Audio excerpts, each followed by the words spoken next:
Power star Pawan Kalyan major హైలైట్గా biggest ఎసెట్గా తెరకెక్కిన కాటమరాయుడు నంబర్ ఆఫ్ షోస్ పరంగా హౌస్ఫుల్ బోర్డ్స్ పరంగా అరాచకం సృష్టించాడు. చాలా మల్టీప్లెక్స్ల్లో అయితే అన్ని షోస్ కాటమరాయుడికే రాసిచ్చేశారు. సింగిల్ స్క్రీన్ థియేటర్స్లో చూసినంత లెక్కలో మరో సినిమా పోస్టర్ కూడా కనిపించలేదు. 2 తెలుగు రాష్ట్రాల్లోనే కాదు, కర్ణాటక, తమిళనాడుల్లో సైతం పవన్ ప్రభంజనం విపరీతంగా ఉండి అందరినీ ఆశ్చర్యపరిచింది. పవన్ కళ్యాణ్ వీరంని తెలుగులో రీమేక్ చేస్తున్నాడు అనగానే అజిత్ ఫ్యాన్స్ అంతా అలర్ట్ అయ్యి ప్రతి అప్డేట్ని ఫాలో అవుతూ షేర్ చేస్తూ భారీగా క్రేజ్ తెచ్చారు. ఫస్ట్ డే తమిళనాడులో ఒకే మల్టీప్లెక్స్లో రజనీ సినిమా కబాలి 62 షోస్తో ఫస్ట్ ప్లేస్లో నిలవగా కాటమరాయుడు 58 షోస్తో సెకండ్ ప్లేస్లో నిలవడం విశేషం. ఓవర్సీస్లో కూడా దాదాపు 250కి పైగా థియేటర్స్లో భారీగా రిలీజ్ చేశారు.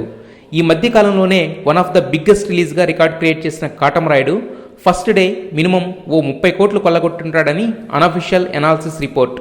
ప్రస్తుతం సూపర్ హిట్ టాక్ తెచ్చుకోవడంతో శని ఆదివారాలు ప్రతి థియేటర్లో ప్రతి షోకి హౌస్ఫుల్ బోర్డ్ కంపల్సరీ అయింది. ఈసారి మాత్రం అందరినీ అలరిస్తూ సినిమా కొన్న ప్రతి ఒక్కరిని కాపాడేశాడు కాటమరాయుడు. కాంట్రవర్సీ అనేది డెఫినెట్గా క్రియేట్ అవుతుంది.